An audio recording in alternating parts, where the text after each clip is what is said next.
네, 이 시간은 하나님이 우리에게 주시는 말씀을 함께 듣도록 할 텐데요. 모두 일어나서 함께 하나님의 말씀을 듣도록 하겠습니다. 신명기 6장 4절에서 7절 말씀을 제가 읽도록 하겠습니다. 이스라엘아 들으라. 우리 하나님 여호와는 오직 한 분인 여호와이시다. 너는 내 온 마음을 다하고 영혼을 다하고 힘을 다해서 내 하나님 여호와를 사랑하여라. 내가 오늘 너희에게 주는 이 명령들을 내 마음에 새겨 너희 자녀들에게 잘 가르치되 너희가 집에 앉아 있을 때나 길을 걸을 때나 누울 때나 일어날 때 그들에게 말해주라. 아멘. 예, 다 같이 앉으시겠습니다. 이 말씀을 가지고 조영 목사님께서 모세의 가르침이라는 제목으로 말씀 선포해 주시겠습니다.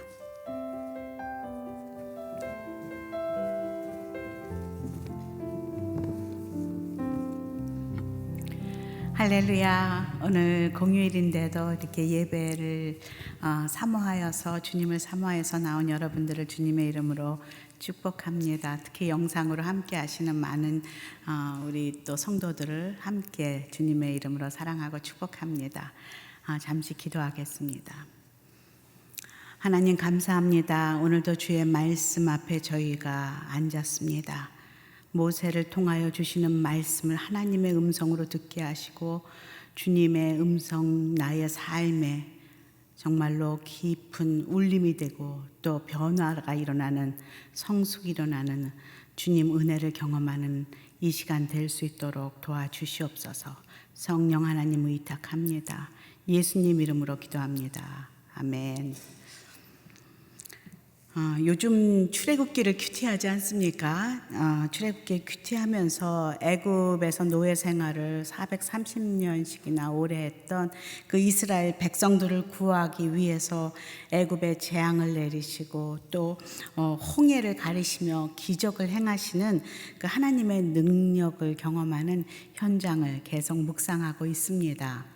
그런데 죽음에서 생명으로 옮겨지는 그 기쁨을 경험했던, 그리고 그 광야에서 만나와 메추라기와 또 반석에서 물을, 또 불기둥과 구름기둥을 경험하며 그 광야를 건너온 이스라엘 백성들은 이 길어지는 광야 생활 속에서 점점 불평과 원망이 그들의 입에서 떠나지 않으며 하나님을 향해 자꾸 원망하기 시작합니다.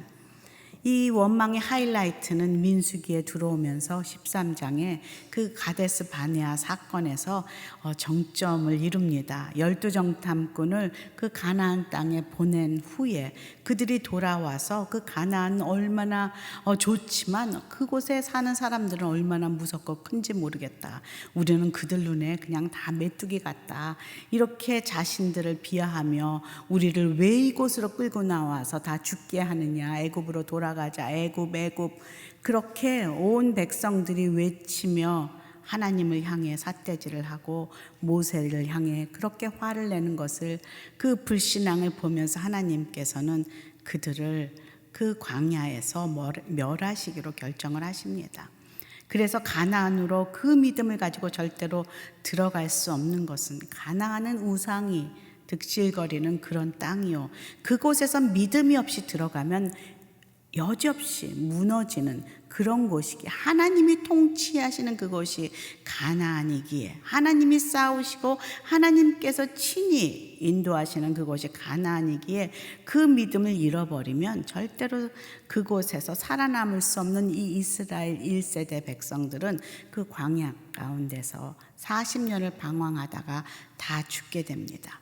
결국 광야에서 태어난 이 세대들이 마지막으로 모압 평야, 요단강 동편의 모압 그 평지에 다 모이게 됩니다. 그리고 모세는 가나안은 비록 들어가지 못하지만 그들을 향하여서 하나님의 마음으로, 피를 토하는 마음으로 죽기 전에 유언처럼 그들에게 설교를 하게 됩니다. 세 편의 설교를 하게 되는 그것이 바로 신명기입니다.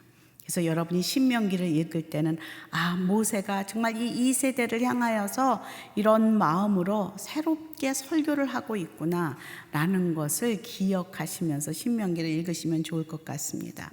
첫 번째 설교는 과거에 대한 설교이죠. 맨 앞에 그동안 하나님께서 이스라엘 백성들을 어떻게 출애굽시키시고 어떻게 광야 가운데 인도하셨는지를 기억하라 하는 것이 1장부터 4장까지 그렇게 기록되어 있습니다. 두 번째 설교는 현재에 대한 설교입니다. 현재 백성들에게 이렇게 살아라 하고 하나님이 바라시는 것을 기록한 것이 두 번째 설교며 가장 양이 많습니다. 세 번째 설교는 미래에 관한 설교입니다. 여러분 잘 아시다시피 신명기 27장 28장으로 들어가면서 내가 내 율법에 복종하면 내가 너를 축복하고 복내릴 것이지만 내가 그것을 거부하고 불신앙 가운데 살면 내가 너를 저주하리라 하는 그 미래에 대한 예언이 이렇게 기록되어 있는 세 편의 설교가 바로 신명기입니다. 오늘 두 번째 설교 중에 나온 이 말씀, 이 6장의 이 4절부터의 이 말씀은 어쩌면 가장 신명기에서 유명하고 또 주요한 말씀이라고 할 수가 있습니다. 신명기의 주제라고도 할 수가 있습니다. 이제 40년의 방황을 끝내고 마침내 가나안에 입성해야 하는 그 제2세대들에게 지금 모세가 너희들이 그곳에 들어가려면 너희의 그 부모 세대를 닮아서는 안 된다. 부모 세대의 불신앙을 다 벗어버리고 새롭게 들어가야 한다. 그러면서 그가 받은 그 시내산에서 받은 그 율법을 다시 다음 세대, 차세대들에게 재해석하며 설교해 주는 것, 그것이 바로 오늘의 설교의 오프닝입니다. 그래서 이것을 모압 언약이다, 모압 평야에서 했기 때문에 이 신명기를 그렇게 이야기하곤 합니다. 또 시내산 언약과 모압 언약이 틀린 것은 아니지만 두 번째 율법이라고 하는 이 신명기는 재해석한 것이죠. 누구를 대상으로? 2세대를 대상으로. 그래서 동일한 이야기가 계속 나오는 것 같지만 조금은 또 다음 세대를 향한 차세대 설교이기 때문에 다른 모습을 좀 볼 수가 있습니다. 오늘 그 말씀을 다시 한번 읽어보겠습니다. 4절에서 7절까지 한번 큰 목소리로 읽어볼까요? 시작. 이스라엘아 들으라. 우리 하나님 여호와는 오직 한 분인 여호와이시다. 계속하겠습니다. 5절. 너는 내 온 마음을 다하고 영혼을 다하고 힘을 다해 내 하나님 여호와를 사랑하라. 내가 오늘 너에게 주는 이 명령들을 내 마음에 새겨 너희 자녀들에게 잘 가르치되 너희가 집에 앉아 있을 때나 길을 걸을 때나 누울 때나 일어날 때 그들에게 말해주라. 그냥 아주 구체적으로 무엇을 하라고 딱 말씀하고 계셔요. 이 말씀은 지금 우상과 또 이방 신들이 가득한 이 시대, 가나안 땅과 같은 이 시대에 살고 있는 저와 여러분에게도 동일하게 적용되는 말씀이라 저는 믿습니다. 그래서 다시 기억하라 라고 주시는 하나님의 말씀임을 우리가 믿음으로 받고 이 말씀을 들었으면 좋겠습니다. 모세의 큰 이 말씀을 통하여 주신 세 가지 가르침은 첫 번째로 하나님은 한 분뿐이시다. 다 같이 한번 고백해 볼까요? 하나님은 한 분뿐이시다. 아멘. 4절에 다시 한번 읽어볼까요? 이스라엘아 들으라. 우리 하나님 여호와는 오직 한 분인 여호와이시다. 아멘. 오직 한 분인 여호와이시라. 유진 피터슨이 우리 현대인에게 맞게 또 이것을 고쳐 쓴 메시지 성경에서는 이것을 더 쉽게 이렇게 기록하고 있습니다. 한번 메시지 성경의 이 4절을 한번 읽어볼까요? 이스라엘 여러분 주목하십시오. 우리 하나님 그분은 오직 한 분 하나님이십니다. 아주 주목해보라. 우리가 섬기는 하나님, 그분은 이 세상에 단 한 분이신 하나님이시다. 히브리 원어로 여기에는 이스라엘아 들으라 했지만 히브리 원어에는 들으라, 쉐마. 먼저 명령문으로 이렇게 시작을 합니다. 들어도 되고 안 들어도 되는 것이 아니라 들어라, 너희들은 이것을 주목해야만 한다, 들어야만 한다라고 외치는 선포로 이 말씀은 시작됩니다. 이 세상에 창조주 하나님, 유일하신 여호와 하나님은 단 한 분이시고 그 모든 그 외의 것은 다 우상들이며 하나님은 그 우상들과 비교할 대상이 아니시다라고 말하고 있습니다. 그 당시 고대 근동에는 수많은 우상들이 있었고 사람들은 그들을 태양신, 달신 하면서 자신의 농사에 도움을 주는 그런 신들을 섬기고 있었습니다. 이제 가나안으로 들어가는 이스라엘 백성들은 그곳에서 인간이 만든 수많은 우상들과 신들을 섬기는 사람들을 만나게 될 것입니다. 그리고 눈에 보이는 형태를 가진 그 신들에게 사람들이 절하고 예배하는 것, 그리고 그들이 그것을 참 신이라고 생각하는 그 사람들을 만나게 될 것입니다. 그렇지만 먼저 이 다음 세대들이 거기에 들어가기 전에 알아야 할 것은 그들은 다 우상들이다. 참 신은 오직 하나님 한 분이시다. 계속 지금 말씀하고 있는 것이죠. 그리고서는 이 참신 하나님께서 하신 놀라운 일들을 그들에게 다시 한번 풀어서 해석해 주고 계십니다. 신명기 4장 32절 한번 다시 한번 읽어볼까요? 시작. 너희들이 태어나기 전 하나님께서 땅에 사람을 창조하신 날부터 오늘에 이르기까지 지나간 과거에 대해 물어보라. 또 하늘 이 끝에서 저 끝까지 이처럼 놀라운 일이 있었으며 이 같은 일에 대해 들어보았는지 물어보라. 우리 창조주 하나님께서 처음부터 이 땅을 창조하시고 너희 이스라엘 백성들을 출애굽시키면서 하신 놀라운 크신 일들을 너희들이 들어보라. 그리고 다시 그것을 너희들이 새겨보라 라고 말씀하십니다. 창조 이후에 하신 그 이스라엘 백성들에게 하신 놀라운 큰일은 무엇입니까? 첫 번째로 시내산 사건입니다. 우리 4장 33절 한번 읽어볼까요? 시내산 사건을 시작. 어떤 백성이 너희처럼 불 속에서 나오는 하나님의 음성을 듣고도 살아남았느냐? 창조주 하나님, 유일신 하나님께서 불 가운데서 지금 시내산에서 하늘에 계신 하나님이 이 땅에 오셔서 인간의 그 자리에 오셔서 불 가운데에서 그들에게 이야기를, 모세에게 이야기를, 사람들에게 이야기를 하는 그 음성을 듣고서 살아남은 그것이 큰일이 아니겠느냐라고 말을 하고 있습니다. 그리고 그들에게 율법을 주시며 어떻게 살아야 하는지를 가르쳐 주시는 그 하나님, 그 크고 놀라운 일 주신 그분이 참 유일신 하나님 아니시겠느냐라고 시내산 사건을 말하고 있습니다. 두 번째는 출애굽 사건입니다. 4장 34절에 이렇게 말하고 있습니다. 시작. 너희 하나님 여호와께서 이집트에서 너희 눈앞에서 하신 그 모든 일들처럼 시험으로 표적과 기사로 전쟁으로 강한 손과 쭉 뻗친 팔로 크고 놀라운 일로 애를 쓰며 한 민족을 다른 민족에게서 이끌어낸 그런 신이 어디 있느냐? 아멘. 그 출애굽시키면서 애굽을 향하여 그 열재앙을 내리시며 그들을 광야 가운데에서 불기둥과 구름기둥으로 인도하시고 수많은 표적을 보이시며 그들을 인도하셨던 그 하나님, 한 민족을 큰 그 60만이, 남자만 60만이 넘는 그 대이동을 하실 수 있는 그 하나님, 그 큰일을 하신 분이 바로 여호와 하나님이시다라는 것을 지금 우리 다음 세대들에게 설교하고 있습니다. 왜 이것을 허락하셨을까? 왜 하나님이 이것을 너희들에게 계속 큰일을 행하셨을까? 이유는 딱 하나입니다. 신명기 4장 35절에 이렇게 말하고 있습니다. 그것을 행한 이유는 시작. 그것을 내게 보여주신 것은 여호와만이 하나님이시며 그분 외에는 다른 이가 없음을 알게 하기 위해서였다. 아멘. 단 하나예요.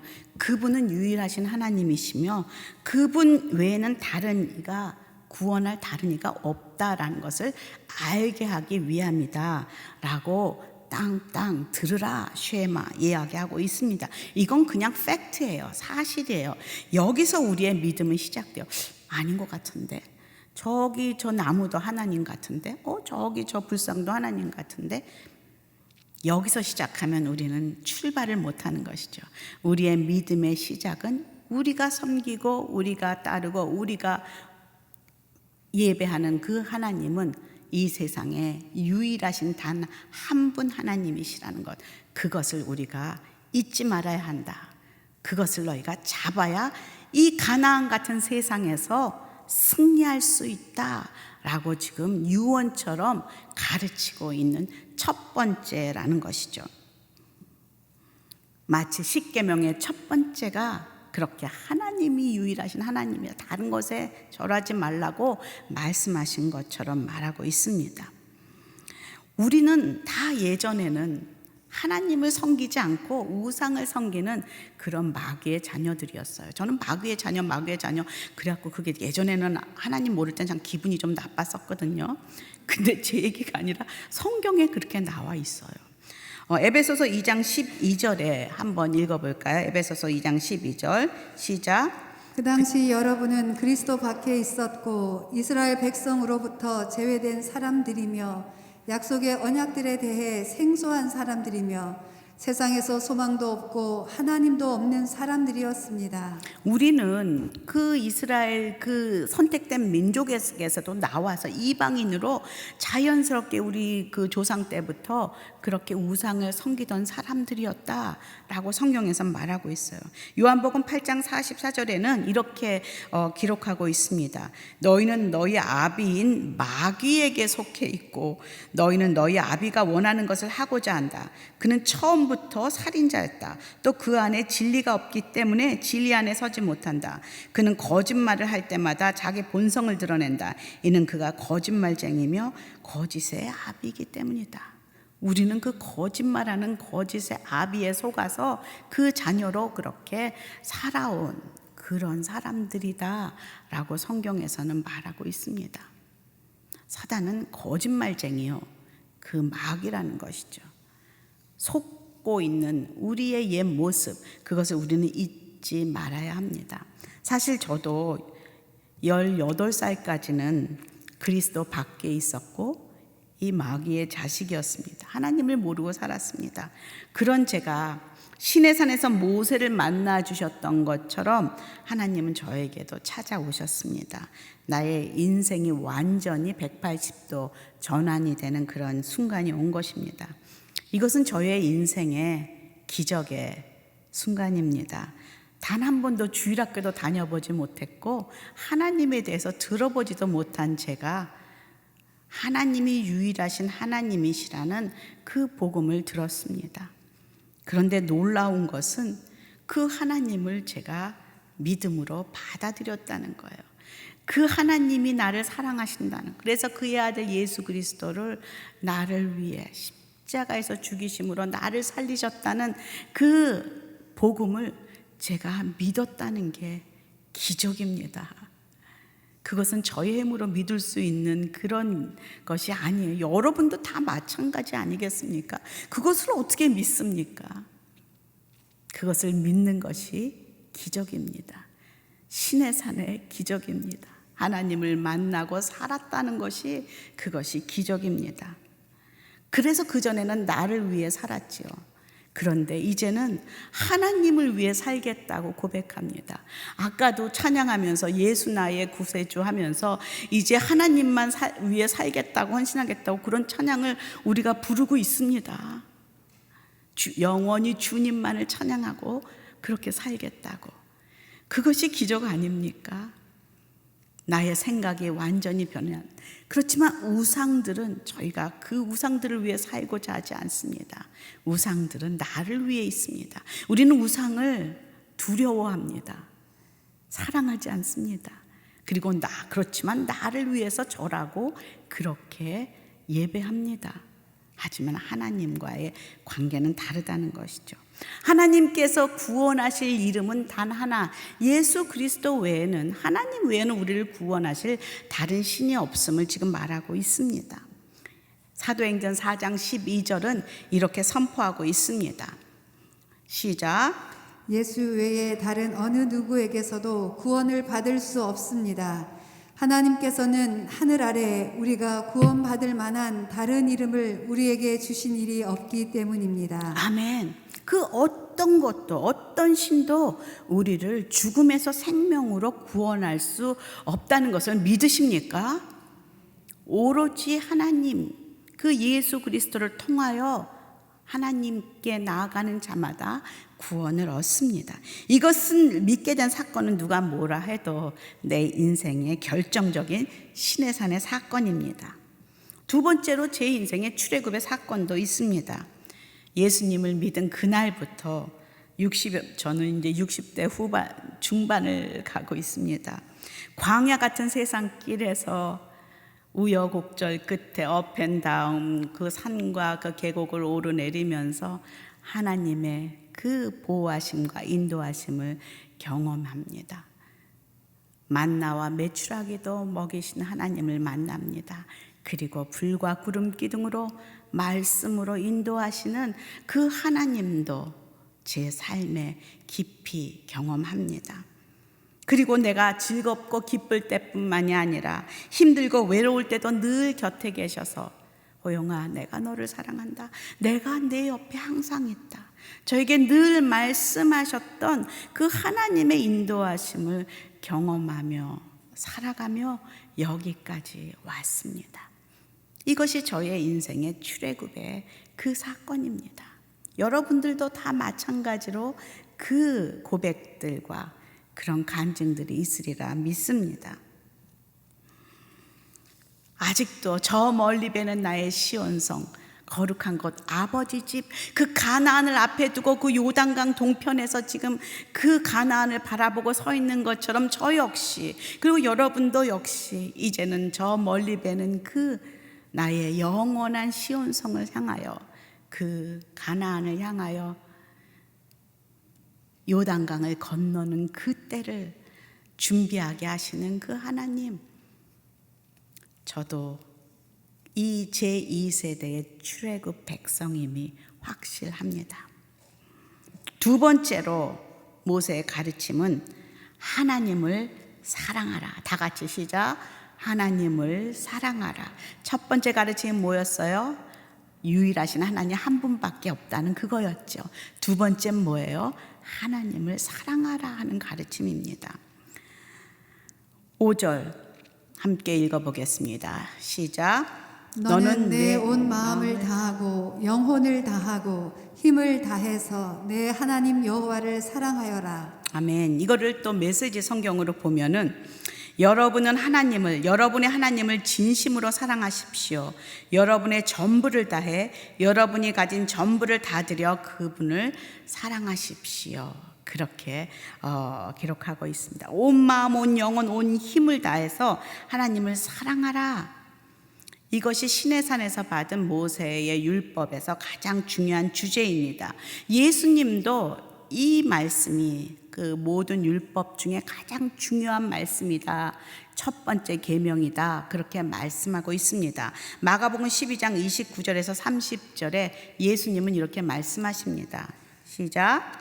예수께서 대답하셨습니다. 첫째로 중요한 계명은 이것이다. 이스라엘아 들으라. 주 우리 하나님은 오직 한 분이시다. 내 마음과 내 목숨과 내 뜻과 내 힘을 다해 주 내 하나님을 사랑하라 하는 것이고. 아멘. 유일신 하나님 그리고 그를 사랑하는 것, 이것이 첫 번째 계명이다. 율법의 완성이다 라고 말씀하십니다. 누구를 사랑한다는 거 여러분 사랑해 보셔서 알지 않습니까? 사랑한다는 것은 관계를 맺는 것을 의미합니다. 우상과는 사랑하지 않습니다. 관계를 맺지 않습니다. 그냥 두려워서 하는 것, 절하는 것이요, 순종하는 것이요, 나를 위해서 이용하는 것이지, 하나님은 이 인격을 가지신 살아계신 분이시기에 우리와 관계를 맺기를 원하십니다. 그래서 여러분이 하나님을 우상처럼 두려워서 섬긴다든지, 나를 위해서 하나님을 뭔가 뭘 해줄 것처럼 기도하고 그렇게 비나이다 비는 그런 분은 하나님이 아니십니다. 하나님은 우리와 관계를 맺어서 서로 사랑하기를 원하시는 그런 분이시라는 걸 우리가 절대로 잊으면 안 된다는 것이죠.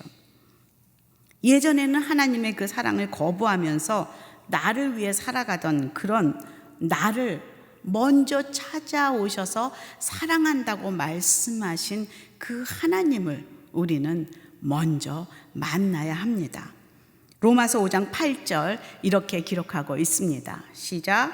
그러나 우리가 아직 죄인이었을 때 그리스도께서 우리를 위해 죽으심으로 하나님께서는 우리에 대한 그분의 사랑을 나타내셨습니다. 아멘. 온 마음과 힘과 뜻을 다해 하나님을 사랑하는 자들은 하나님이 나를 그렇게 온 마음과 뜻과 정성을 다해 목숨을 다해 나를 사랑하셨다는 것을 아는 자만이 그것을 할 수 있습니다.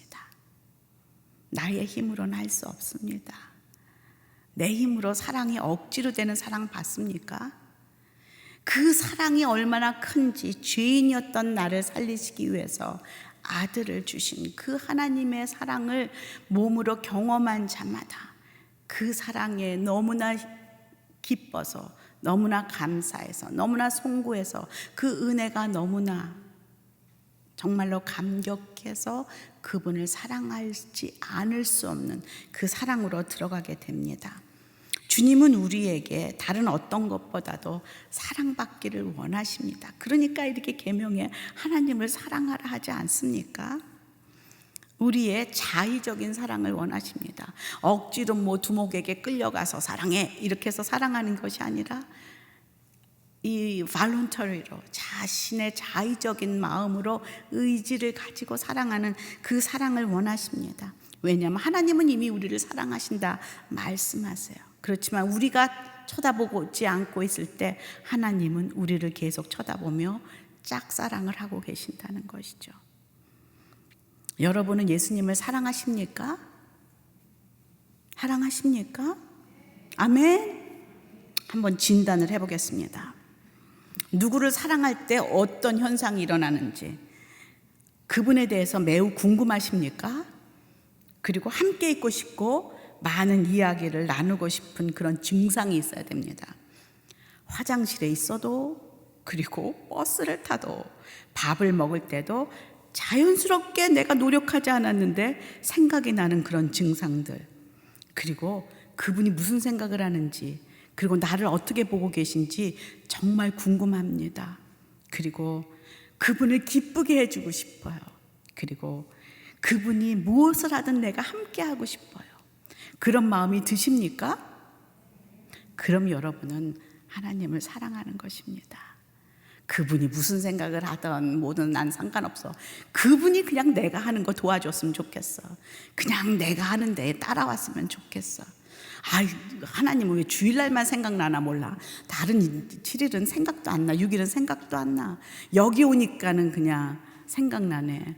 예전에 우리 주가 하신 놀라운 일들을 세상에 모두 말하리라 이렇게 찬양해서 우리 찬양팀과 나눔을 할 때 이번 주간에 주님이 하신 놀라운 일이 자매님 가운데 뭐가 있으셨습니까? 라고 물어보니까 아무도 얘기를 못해요. 주가 하신 놀라운 일들을 보지 못했고 관심도 없었고 나는 나의 관심에 나를 위해서 살아왔던 6일 때문에, 그런데 올라와서 주가 하신 놀라운 일들을 하면서 막 이러고 찬양하니까 세상에 말한다고 찬양하면 아마 하나님이 쟤는 왜 주일날만 와서 나한테 친한 척하냐 그러시지 않겠습니까? 우리 안에 그 모습이 있습니다.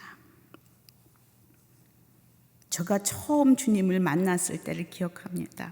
얼마나 기쁘고 즐겁고 새로운 세상이 열렸습니다. 주님만 있으면 됩니다. 주님 사랑합니다. 주님 사랑합니다. 이러고 제가 고백하면서 다녔던 그 시간, 그저 가만히 있어도 눈물이 막 떨어지며 나의 죄로 인해 하나님 얼마나 가슴 아프셨을까 하는 그 회개로 주님 앞에 늘 나아갔던 그 시간들, 그리고 정말 온 마음과 뜻과 정성을 다해 하나님을 예배하고 찬양하고 사랑한다고 고백했던 그 시간들, 가만히 있어도 너무 좋았던, 그래서 저는 이런 기도를 했던 게 기억이 난다니까요. 예수님 지금 너무 좋아요. 저 시집 가고 싶지 않고요. 이렇게 주님이랑 같이 살고 싶어요. 그랬던 것이 생각납니다. 그런데 세월이 가면서 마치 오래 살면 남편님을 인정하고 부부로는 인정했지만 서로 무심해지고 무덤덤해지는 것처럼 자꾸 그분의 어떤 생각을 하는지 다 내가 알고 있다고 생각하고 새롭게 그분을 향한 그 설레임과 그것이 희미해지는 저를 발견하기 시작합니다. 그리고 자꾸 다른 남자들에게 눈이 갑니다. 다른 그 남편과 자녀들과 명예와 집과 돈과 이런 것에 자꾸 관심이 가면서 이제 그 하나님을 향한 사랑과 하나님이 나를 향한 계획과 그분의 마음이 어떠한지가 점점 놓쳐지게 되는, 무덤덤해지고 관심에서 사라지게 되는 저의 모습을 보았습니다. 여러분 이야기하는 거 아닙니다. 저의 모습이 그렇다는 것입니다. 사역을 하면서도 정작 사역의 대상인 그 하나님은 잊어버리고 나 중심적으로 내 방식대로 이렇게 하면 하나님이 기뻐하실 거야. 아우 내가 지금 하나님의 대단한 일을 하나님 나라의 일을 하고 있어 라고 그렇게 믿고 그렇게 생각하고 그렇게 착각하고 많은 사역도 할 수 있다는 것을 깨달았습니다. 몇 년 전 제가 고백한 적이 있습니다. 하나님께 예배하면서 하나님 찬양합니다. 저의 목숨 바쳐 하나님 헌신합니다. 막 이러면서 하나님께 기도했을 때 갑자기 하나님의 음성이 제 깊은 곳에서 저의 영 깊은 곳에서 저에게 이렇게 속삭이는 것을 제가 정말로 들었습니다. 그것은 무엇이었냐면 나는 내 목숨이 필요 없다. 나는 내가 나를 사랑하기를 원한다. 저는 너무 멋쩍어서 손을 내렸습니다. 막 아까 온 마음으로 주님을 위해 찬양하고 살겠다고 막 이렇게 손 들고 막 이렇게 찬양하다가 손을 너무 무안해서 내렸습니다. 하나님이 원하시는 것은 그런 소리나는 통성기도나 어떤 찬양의 제스처나 대단한 신앙의 고백이 아니라 나를 사랑하니? 너 나에게 관심 있니? 너 나에게 궁금하니? 너 내가 무슨 생각을 하는지를 아니? 나랑 함께 갈래? 내가 너를 부를 때 너 순종하고 나를 따라올 수 있니? 라고 물으실 때 내가 진정 사랑하는 그분이기에 네 주님 사랑하기에 주님과 함께 갑니다. 주님 제가 사랑하기 때문에 이것을 합니다. 이 찬양을 합니다. 이 사역을 합니다. 이곳이 저의 영적인 정체성의 시작이라는 것을 제가 다시금 깨닫고 그곳으로 돌아옵니다. 주님은 우리로부터 사랑받기를 원하십니다. 매일매일 사랑합니다 주님 이 고백을 듣기를 원하십니다. 그리고 우리가 사랑받고 있다는 그 사실을 알기를 원하시고 그것을 또 느끼길 원하십니다. 주님은 우리와 깊이 하나가 되길 원하십니다. 내가 내 안에, 내가 내 안에 우리의 모든 생각과 마음을 다 공유하기를 원하시는 우리 주님은 우리의 참 하나님이시지만 참 신랑이십니다. 우리는 그분의 신부로 나아가야 한다는 것이죠. 요새 지난번에는 자녀들에게 남기고 싶은 글을 써보라고 박종길 목사님께서 우리 서빙고 교육자들에게 말씀하셔갖고 그때 이제 그걸 써갖고 책을 낸 적이 있습니다. 우리만 갖는 책입니다. 어디 파는 책은 아니고. 그런데 이번에는 또 자신이 이렇게 평생 읽으면서 감동을 받은 책을 이렇게 써서 내라고 또 그게 떨어졌어요. 그래서 가끔 이렇게 박종길 목사님이 이렇게 그런 아이디어를 내줘서 그래서 가만히 나에게 감동을 주었던 책이 무엇인가를 생각하면서 그걸 내가 왜 좋아했나, 이게 왜 내 삶에 영향을 미쳤나, 이런 것들을 잠시 세네 줄로 써서 이렇게 내는 그런 시간을 지금 갖고 있어요. 그래서 저도 지난주에 그것을 써서 냈습니다. 그러면서 제가 많은 책들을 생각하면서 제가 써냈던 책은요, 제목이 제가 너무 마음에 들어서 읽었던 책입니다. 하나님을 연인으로 사랑하는 즐거움이라는 책입니다. 저에게 큰 영향력을 주었던 것은 하나님이 나에게 연인으로, 사랑이라는 그 단어가 우리가 생각하는 어떤 대단한 하나님이 아니라 내 안에, 내가 내 안에 그렇게 함께하는 그 야다라는, 예배하다는 단어도 이게 부부의 사랑을 이야기하고 있지 않습니까? 마찬가지로 연인으로, 신랑으로 내게 오시는 그 아가서의 사랑을 하나님께서 나에게 원하신다. 그리고 그 사랑이 나에게 이 시대에 살아갈 때 꼭 필요하다는 것을 깨닫도록 도와준 책입니다. 그래서 제가 아가서를 다시 읽게 됐고, 그 아가서 속에서 그 술람미 여인의 계달의 장막이지만 하나님께서 그 신랑이 나를 어여쁘게 보시는 그 주님의 그 시선을 제가 경험하게 되었고, 나는 어떨 때는 미약하고 어떨 때는 약하지만 어떨 때는 실수투성이지만 그래도 주님이 사랑하시는 그 주님의 사랑 때문에 제가 다시 회복되고 다시 주님의 신부로 나아갈 수 있다는 것을 제가 깨닫게 되었습니다. 그래서 그 책에 주님이 나를 사랑하시기 때문에 당연한 요구예요. 나를 사랑해라. 나만을 사랑해라. 다른 거 곁눈질 하지 말고 나만을 사랑해라. 그것이 참 사랑이에요. 근데 내가 자꾸 곁눈질하는 것은 참 사랑이 아니라는 것이죠. 나의 정체성은 이제 확실합니다. 나는 하나님을 사랑하고 하나님께서 사랑하시는 자다. 거기서부터 우리의 영적인 정체성은 시작돼야 되는 거예요. 하나님이 나를 사랑하신다. 그리고 나는 하나님께 사랑받는 자고, 그리고 나도 하나님을 사랑한다. 이것에서 우리는 모든 우리의 영적인 발걸음이 시작되어야 한다는 것이죠. 본질적인 정체성이라는 것이죠. 원수들은, 마귀는 우리에게 참소합니다. 네 모습 좀 봐라. 너 지난번에 그렇게 하고 뭐 하나님 앞에 간다 그러냐. 너 그때 그렇게 그러지 않았냐. 어떻게 우리를 그렇게 잘 아는지 참소합니다. 너 그때 그런 거짓말 했지. 너 그때 그렇게 그런 거 봤지. 너 그렇게 그런 짓 했지. 그러고선 하나님이 신부라고 하느냐 하면서 참소합니다. 하지만 단호히 그 참소를 거절하시기 바랍니다. 왜냐하면 우리는 여전히 하나님이 사랑하시는 자입니다. 사랑받는 자이라는 것을 절대로 잊지 말아야 됩니다. 그래서 그분은 우리에게 그렇게 요구하십니다. 나는 너를 사랑한다. 너도 나를 사랑해라. 그것이 우리의 정체성이요, 거기서부터 우리의 영적인 여정이 시작된다는 진리입니다. 그래서 그것을 굳게 붙잡을 때 엄청난 그 하나님의 능력과 자유를, 평안과 생명을 경험하게 될 줄로 믿습니다. 세 번째로, 자녀들에게 가르치라. 다 같이 자녀들에게 가르치라. 세 번째 가르침입니다. 6절 7절 한번 읽어볼까요? 시작.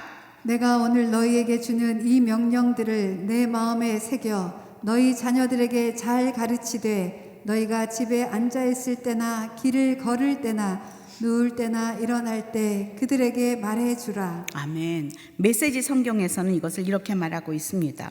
오늘 내가 여러분에게 전한 이 계명을 여러분 마음에 새기십시오.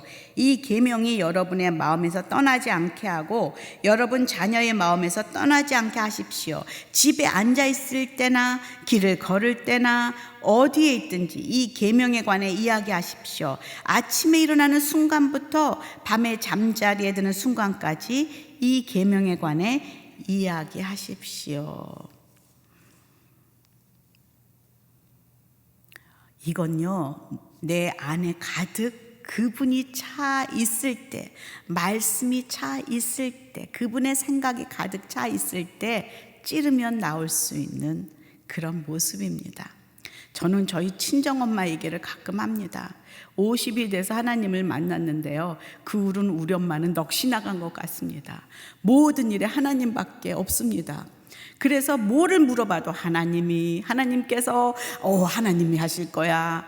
그래서 제가 상담도 가지 않고 무슨 얘기도 하지 않았다고 얘기했지 않습니까? 왜냐하면 결론이 뻔하기 때문에. 남자친구 얘기를 해도 하나님이 이러고 나오시니까 전혀 제가 이게 마음에 괜히 거부가 되고 뭐든지 하나님이래. 텔레비를 봐도 하나님이 저분을 사랑하시는데 저분이 하나님만 믿으면 뭐 이런데, 야구를 보면서도 그분들 하나님이 저분들을 만나면 저분들이 하면서 얼마나 하나님을 영광을, 모든 걸 하나님과 연결하니까 제가 나중에는 골치가 아파갖고서 그랬는데요. 제가 어머니가 돌아가시고 저희 엄마를 저희 딸들이 지난번에 기억하면서 동일한 이야기를 했어요. 엄마는 모든 게 하나님이라고. 근데 그게 쉬운 일이 아니었다는 것을 깨닫습니다. 그만큼 하나님이 가득 차 있어서 뭘 봐도 거기서 하나님을 보는 것입니다. 영화를 봐도, TV에서 가수를 봐도, 야구를 하는 걸 봐도, 누가 상담을 해도, 딸이 남자친구 얘기를 해도 거기에 다 하나님이 들어가 있는 거예요. 그래서 찌르면 나오는 거죠. 그게 쉬운 게 아니었구나. 하나님을 그렇게 사랑하시고 그것으로 가득 차니 모든 것이 그것과 그렇게 연결이 되어서 무엇을 봐도 하나님을 보는 그런 경험을 하는 것이죠. 우리가 하나님을 그 경험 속에서 만나기만 하면, 하나님을 거기 그 인정만 하면 그가 우리를 모든 일에 지도하신다라고 잠언서 3장에 말하고 있지 않습니까? 범사에 그를 인정하라. 그러면 그가 내 길을 지도하리라 라고 말하고 있습니다. 오늘 어린이날입니다. 어린이날에 어린이날이 생긴 것은 아이들을 보호하고 사랑하고 얼마나 그들이 귀한 존재인지, 사랑받는 존재인지 좀 알려주고자 하는 그런 의미가 있지 않을까 싶습니다. 부모님들이 그래서 아이들에게 선물도 사주고 맛있는 음식도 해주고 또 신나는 놀이공원도 가서 애들을 기쁘게 해주고 뭐 이런 일들을 합니다. 예수님도 아이들을 귀히 여기셨어요. 아이들이 곁에 오는 것을 막는 제자들에게 막지 말라고 말씀도 하셨고, 누구든지 어린아이와 같지 않으면 하나님 나라에 갈 수 없다 또 말씀하셨습니다.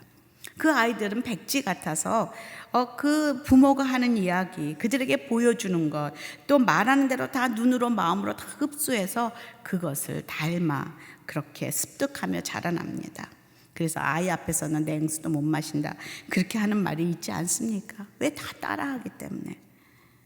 우리가 말하는 대로 자라면 아마 다 우등생이 됐을 거예요. 공부해라, 공부 잘해라, 너는 공부해야 된다. 아마 그대로 자랐으면 우리 아이들이 엄청난 공부 잘하는 애들이 됐을 거 아니겠습니까? 우리가 말하는 대로 자라지 않고 우리의 등을 보고 자란다 하지 않습니까? 제가 늘 하는 얘기, 나는 엄마처럼 빨리 어른이 되고 싶어요. TV 마음대로 볼 수 있게. 그것이 우리 아이들이 보는 엄마의 모습이라는 것이죠. 그런데 하나님은 우리 자녀들에게 이 유일하신 하나님을 가르치라, 그리고 그 하나님을 사랑하는 것을 가르치라 지금 말하고 있다는 것이죠. 7절에 한번 읽어볼까요? 너희 자녀들에게 잘 가르치되 너희가 집에 앉아 있을 때나 길을 걸을 때나 누울 때나 일어날 때 그들에게 말해주라. 항상 이것을 하라는 거예요. 자동적으로 하나님이 누구라는 것을 먼저 가르쳐주라 그렇게 말씀하십니다.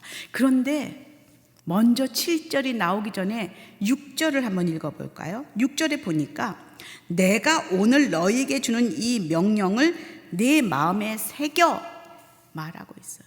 이 명령을 이 엄마의 마음에 새기지 않으면 자녀들에게 가르쳐 줄 수가 있다 없다? 없어요. 먼저 그 마음이 내 마음에 새겨져야 된다는 거예요. 그 후에야 가르쳐 줄 수가 있다는 것이죠. 내가 먹어야 애들에게도 먹입니다. 내가 건강한 음식을 먹어야 애들에게도 건강한 음식을 해줄 수 있는 것이죠. 옛날에 저희 예배팀에 한 자매가 애를 낳는데 그러는 거예요. 우리 애가 밤에 잠을 안 자는 나를 꼭 보면 내가 그날 커피를 마셨대요. 근데 젖을 먹이니까 이게 젖 속에 카페인이 들어가는지 그날은 꼭 애가 밤새 잠을 안 잔다. 그래서 내가 커피를 못 마신다. 그런 얘기를 하더라고요. 엄마가 먹은 것을 애가 먹게 되어 있다는 것이죠. 그래서 엄마가 먼저 영적으로, 육적으로 건강해야 된다는 것이죠. 그래서 하나님과의 건강한 관계를 맺을 때 이것을 보고 자녀들이 자연스럽게 어느 때든지 그것을 바라보며 아이들이 자라나야 된다. 우리가 가르쳐주는 방법은 바로 내가 그렇게 살아야 된다는 것을 지금 말씀하고 있다는 것이죠. 가정에서의 말씀 양육은 삶으로 쓰기 때문입니다. 정말 조심해야 될 것은 부부가 어떤 이야기를 하는지, 아이들에게 교회 끝나고 집에 갈 때 그 차 안에서 뒤에 앉은 애들을 놓고 두 부부가 오늘 목사님의 설교에 대해서 이야기하는 것, 오늘 교회의 김 집사에 대해서 얘기하는 것, 그 성가대의 그 박 집사에 대해서 이야기하는 것이 아이들의 관점이 됩니다. 교회는 저런 곳이고, 성가대는 저런 것이구나 라는 것을 자연스럽게 가르치게 되는 것이 바로 삶의 교육이라는 것이죠. 나의 삶의 우선순위가 무엇인지, 집에 어려운 일이 생길 때 나는 어떻게 그것을 대처하고 있는지, 그런 내 마음에 새겨진 것이 자연스럽게 자녀들에게 흘러가게 되어 있다는 것입니다. 여러분은 자녀들에게 무엇을 가르치고 계십니까?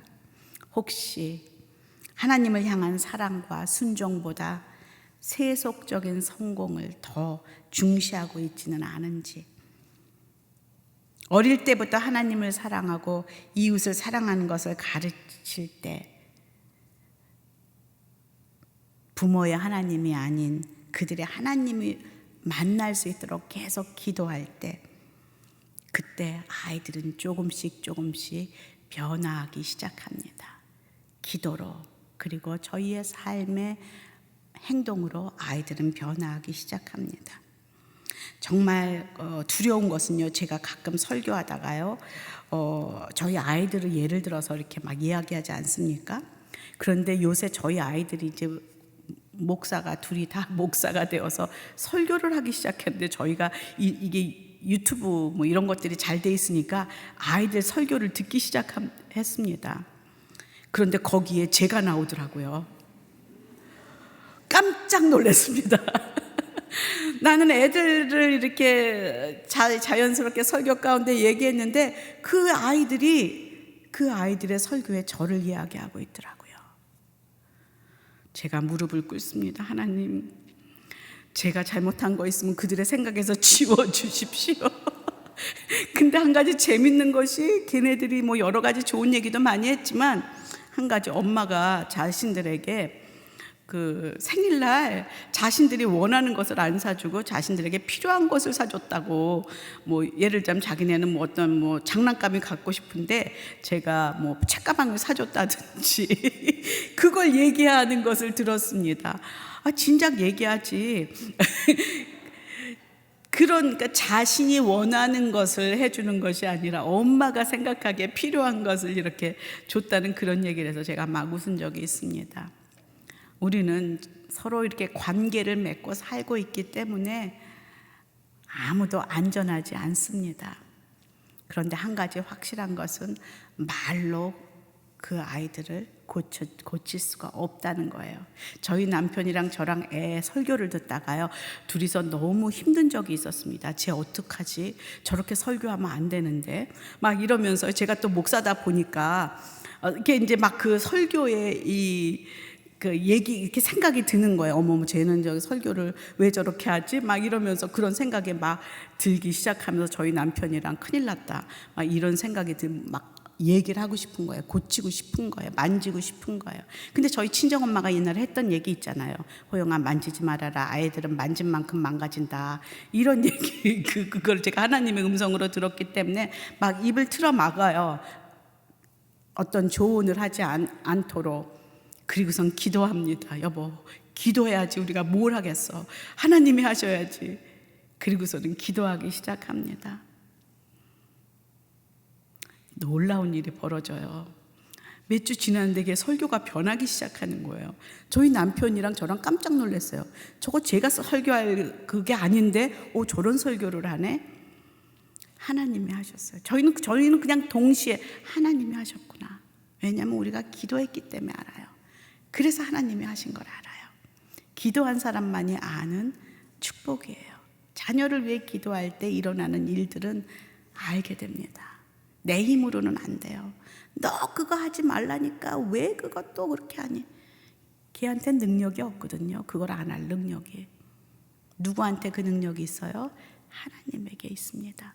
그분에게 나가서 간구할 때 그것은 하나님이 하시는 것이죠. 그것이 자연스럽게 아이들에게 하나님이 직접 말씀하시는 지름길이라는 것이죠. 저는 하나 기억나는 것은 매일매일 애가 어렸을 때부터 그 얘기는 했던 것 같아요. 세반아, 지금은 내가 엄마 아빠 믿음으로 교회를 다니지만 너는 내 하나님을 만나야 돼. 네 하나님을 만나야 돼. 너를 사랑하시고 구원하신 하나님을 너는 따로 만나야 해. 그 얘기는 굉장히 어릴 때부터 했던 것 같습니다. 그리고 그 아이가 고등학교 때 그 하나님을 만나고 저에게 그렇게 고백했던 것이 기억납니다. 오늘 하나님을 만났다고, 그리고 그 하나님을 처음 아버지라고 불러봤다고, 그런 이야기할 때 저는 뛸 듯이 기뻤습니다. 지 할 일을 다 한 것 같았어요. 기도밖에 없습니다. 아이들의 하나하나 품고 하나님에게 아이들을 향하여. 아마 지금 아이들 때문에 기도하시는 많은 엄마들이 있으리라 생각합니다. 엄마 생각에 믿음이 조금 더 좋았으면 좋겠다 생각하는 분도 계시고, 이런 것은 안 했으면 좋겠다 생각하는 분도 계시고, 저거는 좀 변화했으면 좋겠다고 생각하시는 분도 계시고. 자, 이제는 마스크를 이렇게 썼듯이 입을 틀어막고 어떻게 한다고요? 하나님을 바라보십시오. 그리고 하나님에게 직접 아뢰십시오. 그리고 내가 그렇게 살면 됩니다. 그럴 때 하나님께서 직접 가르치실 것이요, 그 아이가 엄마를 바라보고 그렇게 변화될 줄로 믿습니다. 오늘 3가지 큰 가르침을 저희들이 받았습니다. 하나는 뭐예요? 우리 하나님만이 유일하신 하나님이시다. 지금 가나안 그 세상으로 들어가는 데 잡아야 될 3가지예요. 유일한 하나님, 그 하나님밖에 없어 구세주는. 2번째 뭐예요? 그분을 사랑해야 해. 사랑하라. 그리고 3번째 뭐예요? 너희 자녀들에게 그렇게 가르치라. 너희 다음 세대들에게 그것을 물려주라. 가르치라. 그렇게 말씀하십니다. 오늘 이 찬양을 한번 불러봤으면 좋겠어요. 내 구주 예수를 더욱 사랑. 엎드려 비는 말 들으소서. 내 진정 소원이 내 구주 예수를 더욱 사랑, 더욱 사랑. 이 찬양을 부르며 이게 나의 기도가 되면 좋겠다, 그런 생각이 듭니다. 함께 찬양하겠습니다.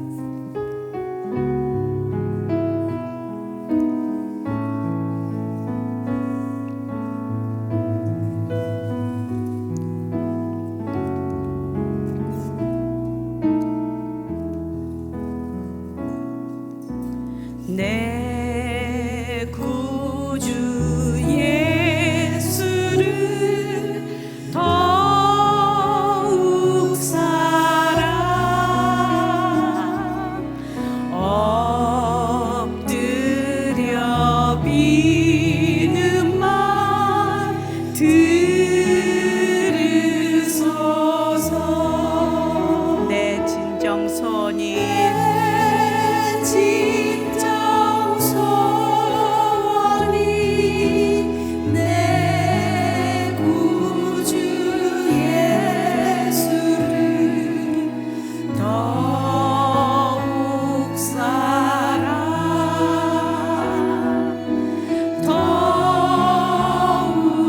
내 진정 소원이